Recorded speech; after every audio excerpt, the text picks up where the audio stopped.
Haleluya, puji Tuhan.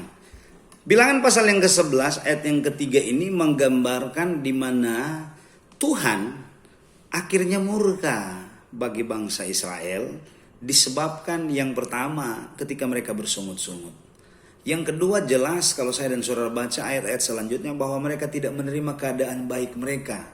Walaupun keadaan baik mereka yang mereka ukurkan standarnya, parameternya adalah perbandingannya waktu mereka di Mesir.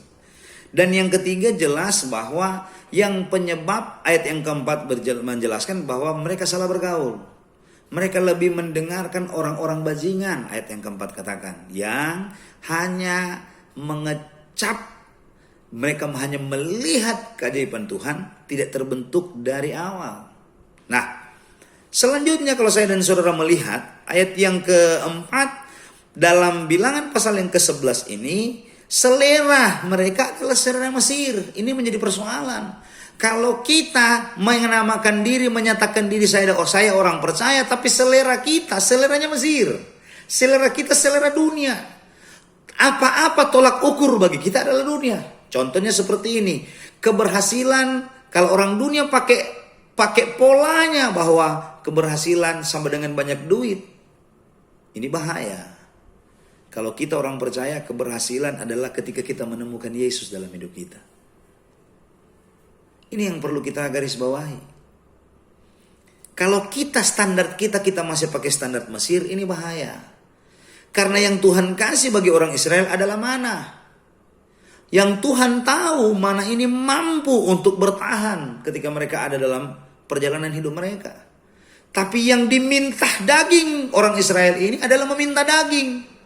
Meminta sesuatu yang lebih dan parameternya dunia. Ini yang persoalan. Kalau kita menyatakan diri kita orang rohani, tapi ukuran yang kita pakai ukuran dunia, ini tidak bagus.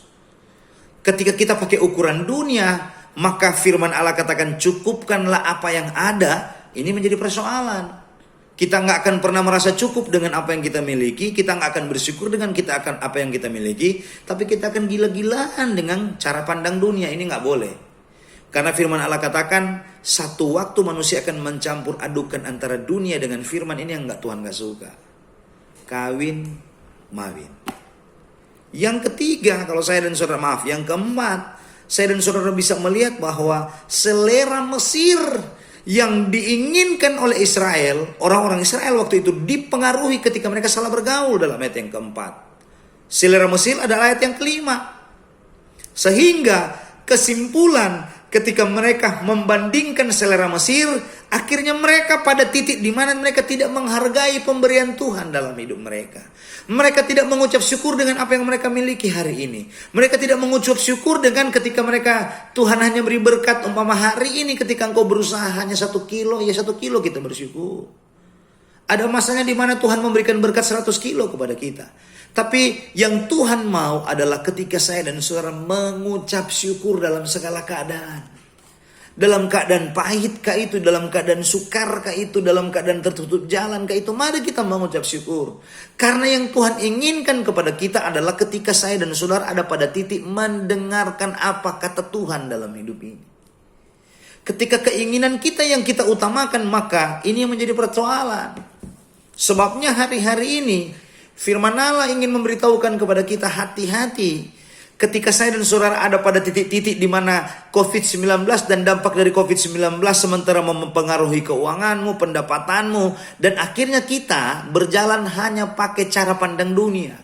Tuhan menginginkan kita di tengah kesulitan yang kita hadapi. Mari kita pakai cara pandang Tuhan. Mari kita pakai cara pandang Tuhan melalui firman-Nya dalam hidup kita. Jangan sampai saya dan saudara parameternya adalah cara pandang dunia. Kalau cara pandang dunia, maka kita akan tergilas dengan dunia. Bukankah firman Allah menjelaskan bahwa dunia ini sedang hilang lenyap dengan segala kegemilangannya? Jangan kita hanya ukur bahwa kegemilangan itu bahwa isi dunia. Maaf, firman Allah ingin memberitahukan memang betul dunia ini sementara mengarah kepada sesuatu yang hilang.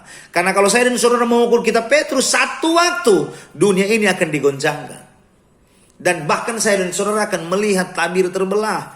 Tapi saya tidak akan bahas itu malam hari ini. Saya hanya menginginkan firman Allah mendorong kepada kita, mari kita sesuai dengan kebenaran firman Allah. Yang pertama, jangan kita orang yang menyatakan diri Kristen, orang yang menyatakan diri rohani, tiap hari masuk ibadah, tapi parameter dunia. Cara pandang dunia. Mari kita cara pandang melalui kacamata firman. Karena kita kalau pakai cara pandang dunia, mata ganti mata nanti kita. Dan lain-lain sebagainya. Kita nggak akan ada pintu hati untuk orang lain, untuk kita membantu dan lain-lain sebagainya. Nah, kata murka, jadi saya agak sedikit alur mundur di sini. Mari kita melihat kata murka yang dimaksudkan Bilangan pasal 11 ayat yang ketiga. Kalau saya dan saudara melihat dari bahasa asli, murka menggunakan kata af. Af atau translate-nya anap. Anap artinya anap, arti yang pertama tidak senang. Kalau saya dan saudara tidak senang dengan sesuatu, pasti saya dan saudara akan menutup diri dengan itu. Kalau kita nggak senang dengan seseorang, kita akan menutup diri dengan orang itu. Kalau kita nggak senang dengan makanan, kita nggak akan makan. Kalau kita nggak senang dengan pelayanan, kita akan komplain. Kalau kita nggak senang ini, nggak senang itu, kadang-kadang nggak masuk dalam koridor kita akan komplain. Hal yang sama, Tuhan akan komplain kepada kita kalau dia nggak senang. Aunaf, marah, murka. Dia akan komplain kepada kita. Dia nggak akan berteman dengan kita. Dia nggak akan dengar doa kita. Dia nggak akan memberkati kita. Ini loh konsekuensinya.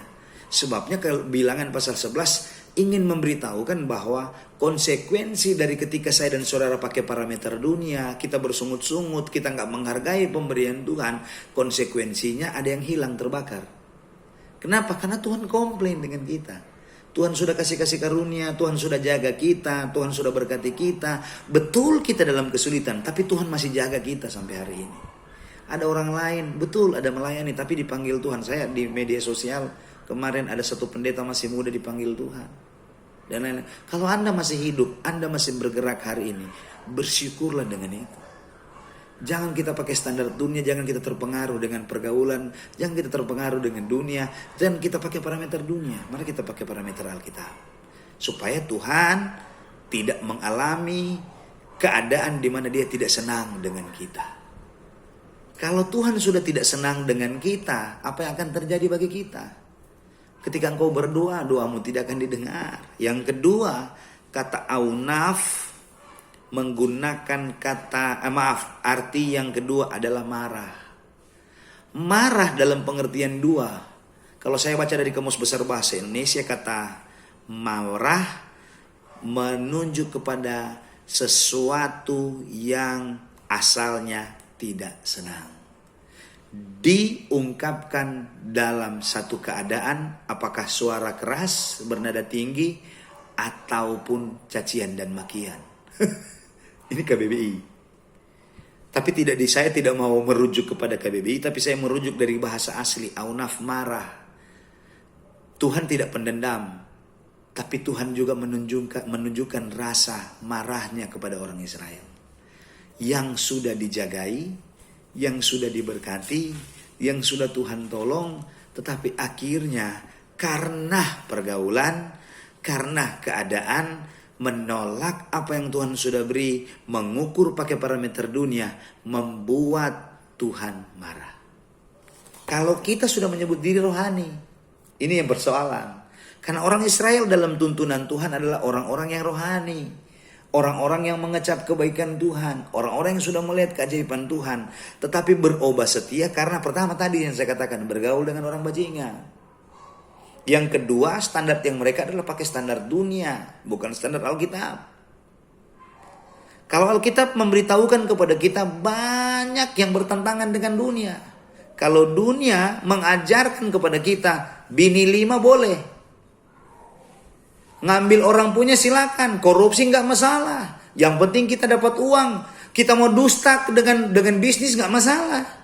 Kita mau berbohong, menipu nggak masalah. Tapi firman Allah nggak mengajarkan itu. Kalau dunia mengajarkan kepada kita hal-hal yang nggak baik, firman Allah bertolak belakang dengan ajaran dunia. Sebabnya ketika orang yang mengatakan diri rohani dan pakai standarnya standar dunia, ini bahaya. Tuhan gak senang. Kalau Tuhan gak senang, kata aunaf terjadi bagi kita. Yang rugi kita. Yang rugi orang Israel. Akhirnya orang-orang yang keluar dari tanah Mesir, mereka yang melihat 10 tulah, mereka yang melihat laut terbelah, mereka yang melihat mana, mereka yang melihat tiang awan dan tiang api, akhirnya mereka mati di padang, gak sampai ke tanah perjanjian Kanaan. Adakah di antara saya dan saudara yang menginginkan keadaan ini? Nggak ada. Nah, untuk supaya saya dan saudara tidak mengalami keadaan ini, hindari 4 hal yang saya jelaskan tadi. 1, bersungut-sungut. 2, hindari tidak menerima hal buruk yang terjadi bagi kita. Yang ketiga, hindari bergaul dengan orang-orang bajingan yang dikatakan ayat 4. Yang keempat adalah jangan sampai kita seleranya selera Mesir, selera dunia. Dan yang kelima, hargai apa yang Tuhan sudah buat dalam hidup ini. Ketika engkau ada pada titik itu, percaya Tuhan membalikan keadaanmu cepat. Dan Tuhan menyatakan keajaiban. Saya dan saudara pasti diberkati oleh Tuhan. Tuhan Yesus kiranya memberkati kita semua. Dimanapun kita berada, percaya Tuhan yang kita sembah tidak pernah berubah. Dulu, sekarang, sampai selama-lamanya. Kuasanya tidak berubah. Keajaibannya tidak berubah. Kasihnya tidak berubah. Dan sampai detik ini, Dia mengasihi Anda. Dia mengasihi saya dan saudara. Haleluya. Tuhan Yesus kiranya memberkati kita semua. Amin. Amin. Ya, Amin. Tuhan sahabat sekalian.